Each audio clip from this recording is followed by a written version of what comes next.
Hello and welcome to the Leo Tiger edition. This is issue number 23. As you can notice from the captions previous to this video, they're the dates you have to be to fall into this star sign combination of the Eastern and Western Zodiac. Okay, well, there's only one thing constant about a tiger, and that is their sense of justice and what's right and wrong. But this is such a contradiction of a sign that let's just take this right back to the beginning. As a child, this child will be a great investigator, very inquisitive, no problem at school. They tend to respect authority, they respect their parents, tend to be very helpful around the house, very good with other siblings as well. There's not a problem. They aren't a bullying type of child or anything. They're just sort of a pretty active, sporty, and really genuinely a child that just sort of gets by. Pretty good at science. Science is a key area where they're pretty good at, but they're also very sort of solid across the board. So you have a child here that will do pretty well at school and look for further education, definitely, especially college and university. They will sort of do as well as they can. You know, they're quite driven.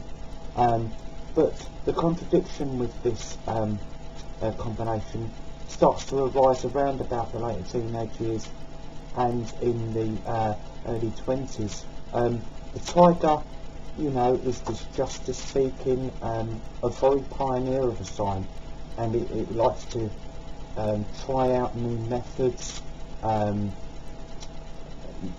exploring, you know, make great explorers, going to, you know, caves that haven't been discovered or visited for years, and you know, they make great, as I say, Amazon truckers for new animals, etc. You know, they are so keen and they're so inquisitive that they've got all of the armoury to, you know, really do very well in this sort of field. But we've got the tiger who will gladly go off on its own into the wilderness, but we also have the Leo, which does need the comfort and support of an audience. So this is where this sign has this real sort of contradiction itself. On one hand, it doesn't seek any sort of justification or any admiration at all. It will stand by what it finds and what it can sort of unearth. And on the other hand, they do need admirers. They do need to be told that they're doing well and that they are an important person, because there can be a big lack of confidence with this sign, and I know it seems very difficult to understand why, because as we said, very capable, will do their very best at all times, but the confidence comes in with that. They needing for that sort of reassurance, complete reassurance at times, even from their parents when they're, you know, they're getting way into their 20s.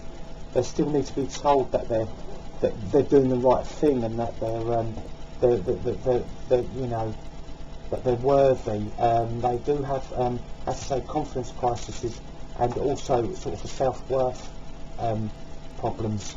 But you know, in their you know, the tiger on the whole is respected, and so is the Leo. So you know, it would really relax them if they didn't try and look for this adoration, because there's really no need, because they are admired, because they're very looked up to. You know, they are good people. There's not a bad bone in their body. They do try to do good. But as I say, these confidence crises can really get in their way.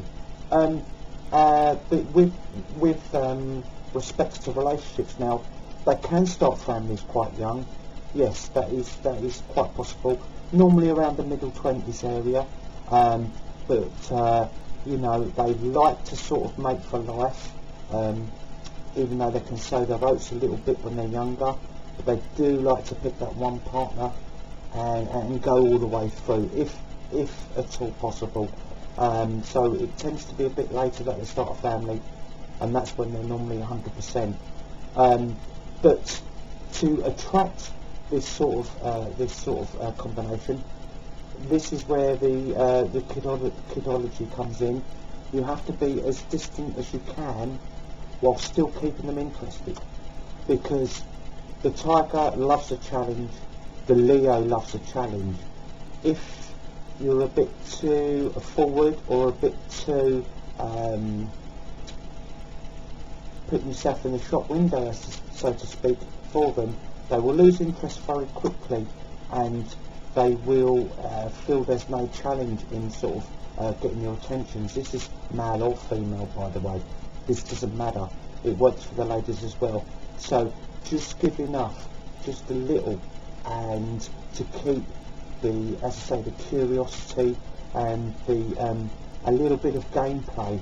They do really enjoy the gameplay and the hunt, because we have a creature in the tiger and obviously the lion, which love to stalk their prey. They don't sort of kill anything that won't really give them a run for the money, do they really? So they do love to battle, and they do love to struggle for their victories.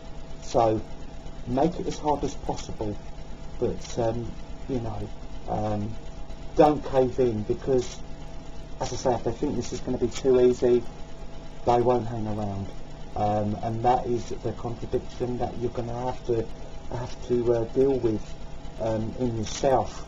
You know, that you could like them very much, but if you show them that too early, by all means, once you're settled, and you can have a great fulfilling loving relationship with them, but in that initial game playing stages, you know, keep them guessing, keep them on their toes, because they will respond to that, the intrigue and the bit of detective work that they like to do, and you know, just that little bit of that fun and games. It really does spark their imagination. So if we go into their jobs, they will do very well. As I say, they will give everything. Tigers are often very well looked up to at work, in the workplace, because they are outstanding. They do look out for their fellow employees. They look out for them, and as I say, they will speak up, and they stick together, and they make a good friend. They make a solid friend, and also Leos as well. You know, always they will be looked up to for the amount of effort they will put in.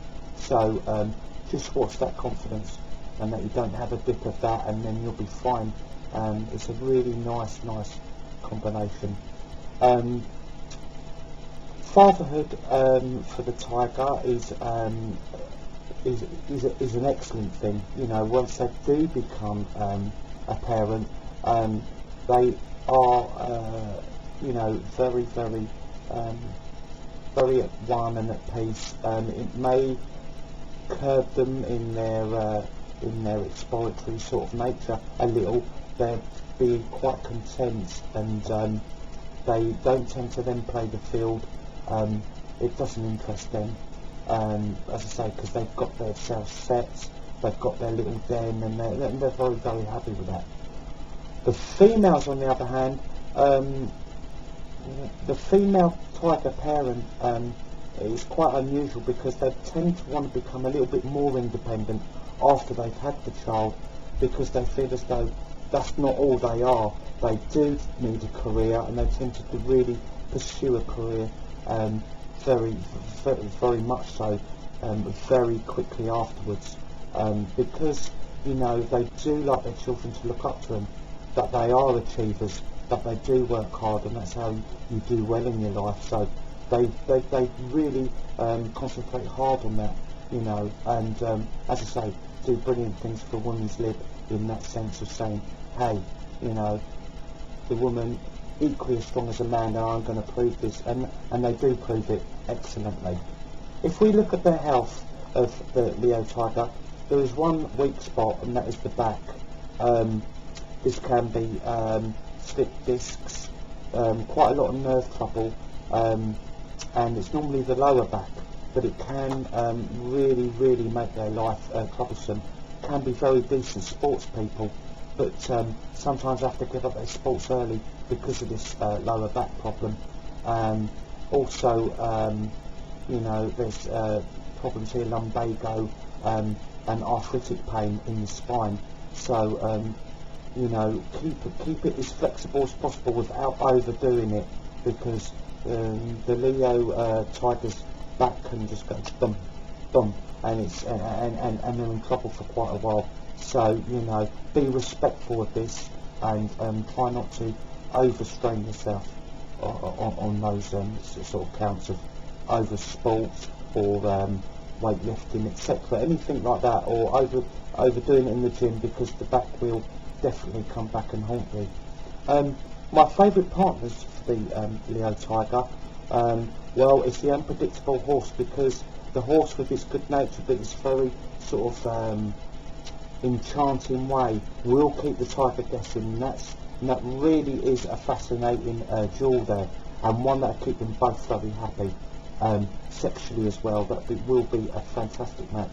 So if you look for a Sagittarius horse, an Aries horse, Libra or Gemini, they are all fantastic matches. And also in the dog family, where the sense of justice together will be very strong. The dog not as hot-blooded as the horse, but equally will give you that strength and give you the games that you like to play, give you that nice bit of diversion and a lot of mental stimulation.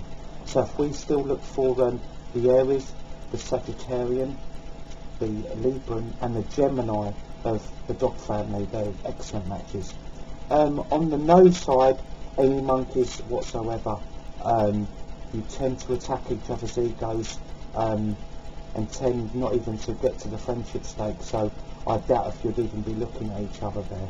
But so that's a no-no. If you are, you will end up hurting each other, and unless you might have already gathered that. So okay, so this is a great combination, and as I say, keep the fires burning there, keep them interested. If you like them, keep that bit of carrot dangling, and you will win over this creature. As I say, it'll be fascinating and a great companion for the rest of your life. Thank you.